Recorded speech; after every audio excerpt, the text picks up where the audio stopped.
Hey everyone, welcome to episode 1 of Logistics of Logistics. This is a new series I'm making that'll be seasonal and episodic. And it's to show off the mod Logistics Pipes.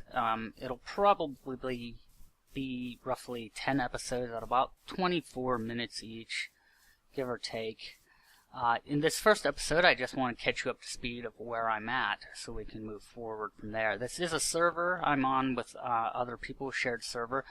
This is a little area I've been working on making an automated juice factory, apple juices to be specific.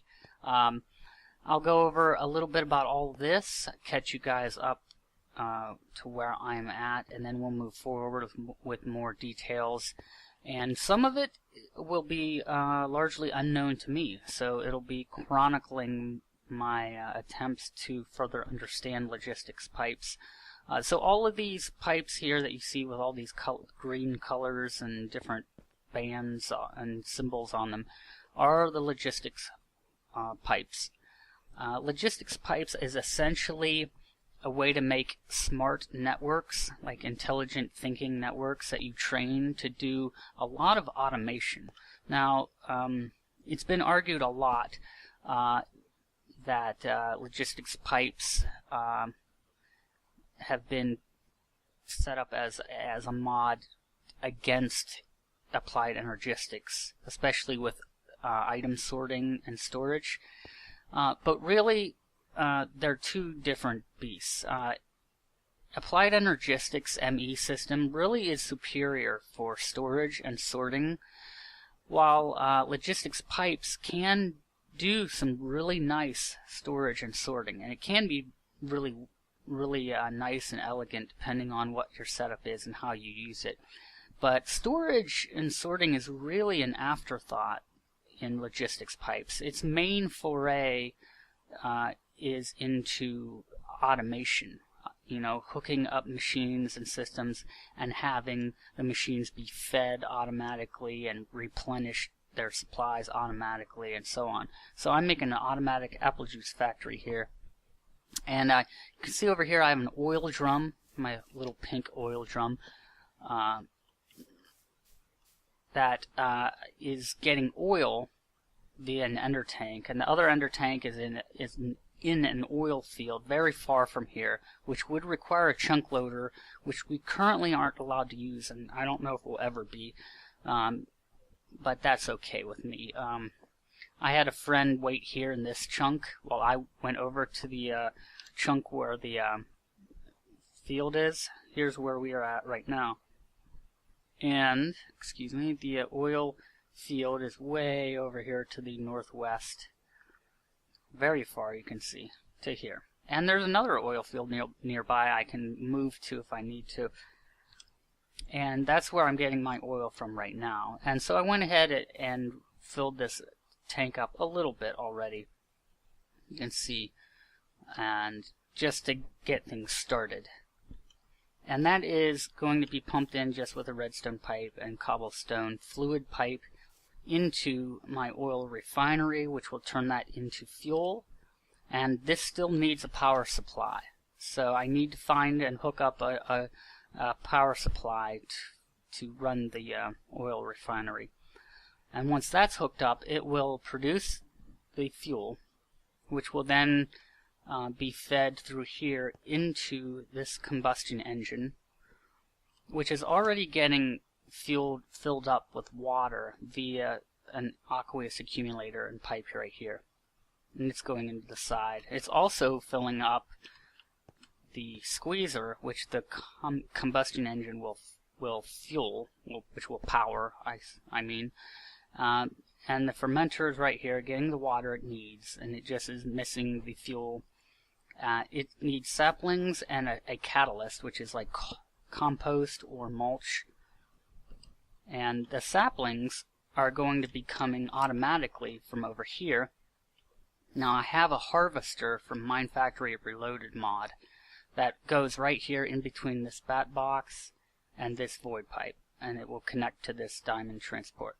It will continuously be fed via a solar panel.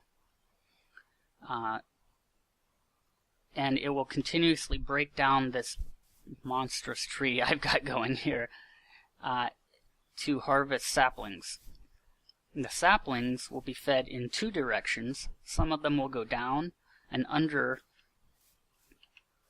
the tree, where the tree is basically, where there's a planter. And the planter will be fed the saplings, and then when this is all harvested, it will plant more saplings continuously. And it also is being fed via bat box and solar panel. And then the other saplings, though, will come out here and go into the fermenter via this pipe. And then that will be constantly fed right here.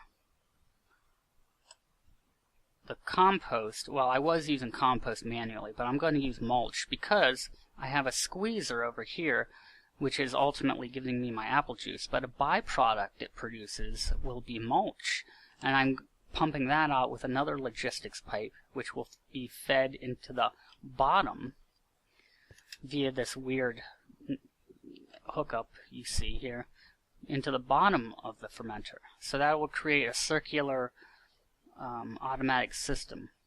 Then it'll start producing the biomass, which will be pumped out the side here, go over here, and be fed into this biogas engine, which in turn will squeeze the apples, and I need to add a pipe from the top of the squeezer to the valve right there.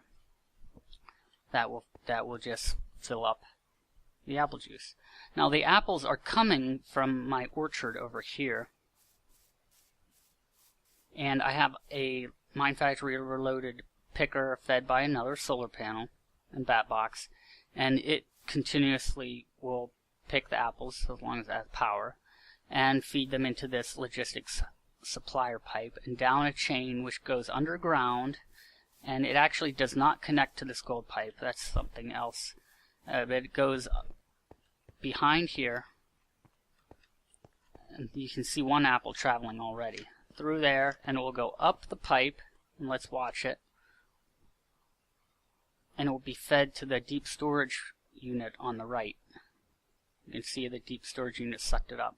Now, I will get into greater detail in future episodes about how to train your logistics pipe network, but I have, really this is a very basic and highly inefficient network I have set up. I have way too much pipe, which causes a lot of travel time, and it just is inefficient and cobbled together. But I do kind of like the way it looks. I love just the way pipes look and watching the stuff travel. But as a little primer, the apples are forever being picked and fed into here, and this is sort of the beginning right here of my network. And for any logistics pipe network, you need a power junction, which is right here. And I get tons of power. Now, what's neat about logistics power is it does not continuously feed power to the system. Power is only used up when actions are performed, which means whenever items are being sent somewhere, or are being requested or supplied, or some other activity that you program your network to do. So I believe a little bit of power is being used up every time an apple comes up here, just a fraction of power. It's actually, this bat box is very low power, but it's enough to keep putting this in the green, to keep giving me surplus energy right now. Now you can imagine if I had hundreds of items constantly whizzing around through the pipes, being supplied to places and requested and moving around, it would use up a substantial amount of power, and this one little solar panel would not be sufficient to power this entire network. But as it is, the apples are coming in through here, which is sort of my brains of the operation right here. This pipe, this chassis, and most, not all, logistic pipes have an interface that you access by right-clicking with a Buildcraft wrench or an Omni wrench, and this particular pipe is called a Chassis Mark II. Now some pipes, not all of them, have different upgrades. There's Chassis Mark I, II, up to I think 5, and it just signifies how many slots is in it. Mark II has 2 slots, which means I can put cards in them. And this quicksort module is basically telling it to be the brains of my network. It's saying, hey, there's a quicksort module in here. That means I have to check for every single item in the entire network and see if it is where it belongs. I have to see if it needs to go somewhere. I have to see if there's anything wrong, and so on. The item sync module this item sync can be used in different ways, which I'll explain more in future episodes, but I'm not using the requested items because it's the default route, and that's what I set here to yes. That means this is the default route where all items come into my network. Now, if I had hooked, say, a quarry up to this chest, then everything that comes in through the quarry is coming into this is the default location that it comes into. And then that item sync will read all that stuff being fed into this chest. And if it has a place to go, if I've programmed a place for those items to go, like the ore and coal and so on, it will take it to the appropriate place. So right now, all I'm dealing with is apples. And so I have a deep storage in lieu of a chest, because a deep storage works very much just like a chest. It's very simple in how it connects. So I have this as a chassis Mark II on here as well. But the cards I have in here is a polymorphic item sync and a provider. The polymorphic item sync means that if I have an item, whatever item I have in my inventory, be it a chest or deep storage unit, in this case all I have is apples. Whatever I have in here, it tells the brains of the operation, hey, whatever is in here is what you need to send me. So, like for instance, if I had this one, this is just a placeholder chest right now. It's not actually doing anything. But I do have a large white stone brick in here. Now if I were to put a polymorphic item sync card in this chassis, which I do have one actually, this means that any time a large white stone brick shows up anywhere in the network, if it comes in through this chest, or if it shows up in the network, the item sync card in here is going to tell it, hey, I see a white stone brick. That means it goes in this chest because that polymorphic card is there. And that's what this is doing with apples. Now the provider module means it's providing its inventory to the entire network. That means whatever the inventory is, the provider module the items will show up as being provided to the network. And in this case, there's a new GUI here. And this is just a shadow template. This is not a real apple. But there's some options here, which I'll go over in detail in future episodes. But for now, I have it set to leave one item per type in the inventory. And then I put a picture of the one apple. That means it works in conjunction with my polymorphic item sync card. Because I always want apples here, I need to always keep at least one apple in here. Because the polymorphic card works by whatever's in here. It tells the network what to send more of. So if I were to get rid of all my apples, it'd be empty and would say, hey, I don't know where to send apples. But because my provider module will always keep at least one apple in here, then the polymorphic card will be working properly. Now that I'm providing apples to the network, I could have somebody else requesting apples, and I do over here to my squeezer. And as you can see, my squeezer is packed full. But down below it is the supplier pipe. And if we look at its interface, we'll see another ghost interface. These are not real apples. But to match what the interface of the squeezer looks like, I filled up the entire pipe interface with 9 stacks of 64 apples. And I put the request mode to partial. That just means that if there are not enough apples in the squeezer, but there's a couple apples coming into the network, go ahead and send them over.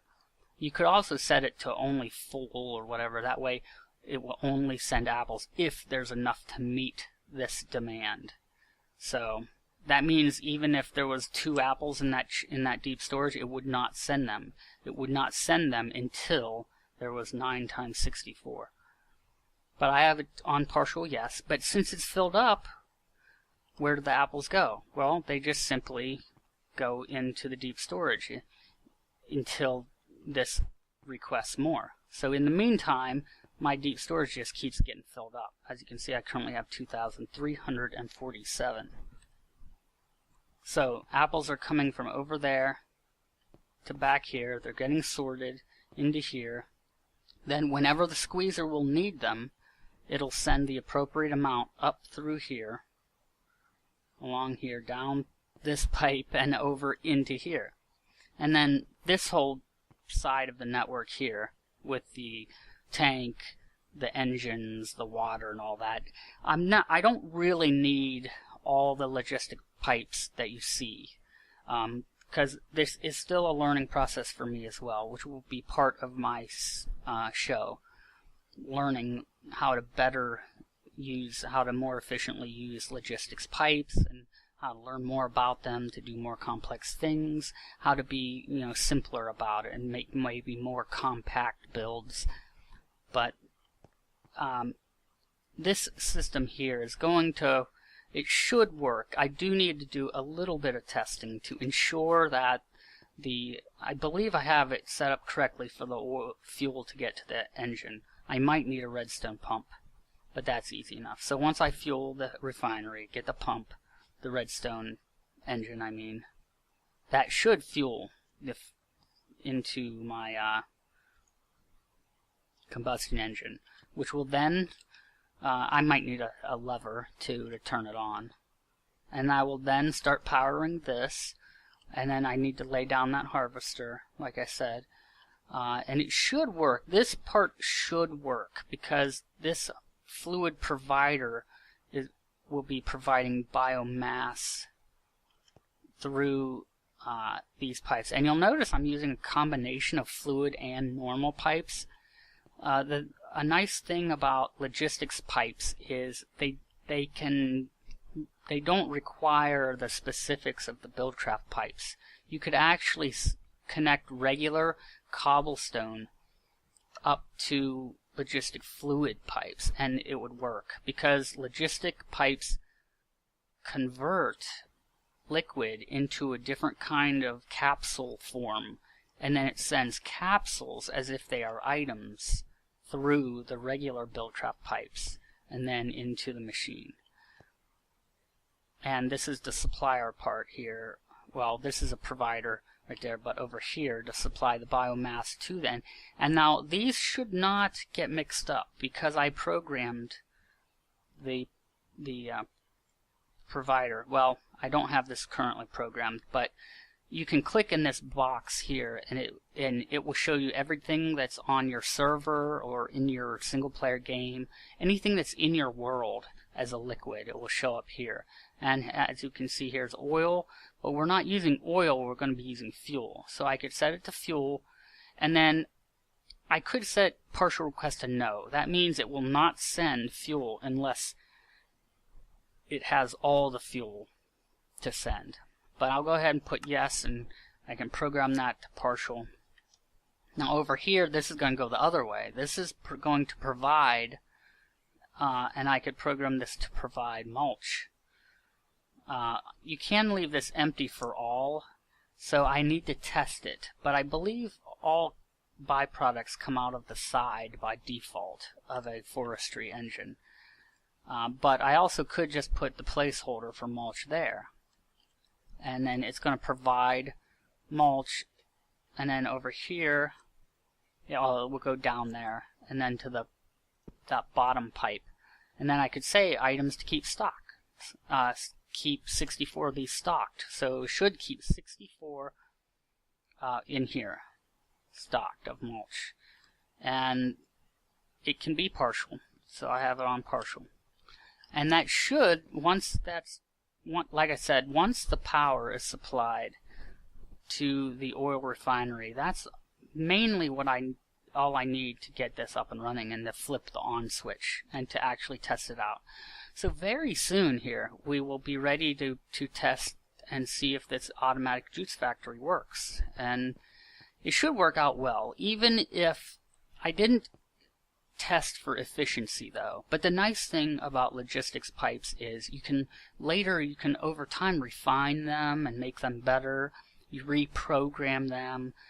I could always slowly change things because I could always shorten the distance between two objects. There's lots of ways to refine, and I can always add systems onto this. And I do currently have a couple other systems connected to my network here, which I will get into in future episodes. But that's essentially where I'm at right now with my logistics pipe network. It's very, very basic actually. But I will go into greater detail on what different cards exist, what different pipes exist, and what they each do. And I'm going to be bringing in more systems. I'm actually thinking of going very big with a new power supply in the near future here, and maybe building over there somewhere in the distance, somewhere here, maybe even right over top of the lake over there, and really doing up a huge power supply and then tying it into my current logistics network. And that should be a way to grow it, and then it could provide more power. Maybe I'll even pump that power right into the power junction here. There's ways of adding security functions. A lot of detailed security functions can be programmed to protect your network from other people, to protect them from breaking pipes, to protect them from tapping into your network with their own pipes, or protect them from sneaking in and stealing your stuff, things like that. Especially if you're on a server like I am, but everybody that's currently on this server, I totally trust, so that's not an issue. But on different servers, it might be an issue. And I just wanted to make it clear that there are measures that you can take to protect you. Lots of detailed measures to customize. I mean, you'll see in future episodes. We'll get into the nitty-gritty of the security station. It has a lot of insane details on how to protect your network and every aspect of your network, and even give multiple different kinds of permissions to individuals. So some of them might be able to add to your network, but they won't be able to break things, while some people can break things, but they can't access things, and any kind of situation you could think of can be accounted for. But that about wraps up this first introductory episode of Logistics of Logistics. Thanks for watching. If you have any comments or questions or concerns, or just want to say hi, you can in the comment section below. I'm thinking of releasing these about once every week, I think, for now. So, once a week, roughly 10 episodes for season 1, and about 24 minutes per episode. If I forgot anything, I'll be sure to include it in the next episode, along with maybe even your questions and concerns, depending on how many I get between episodes. So for now, thanks for watching, and I'll see everyone in the next episode.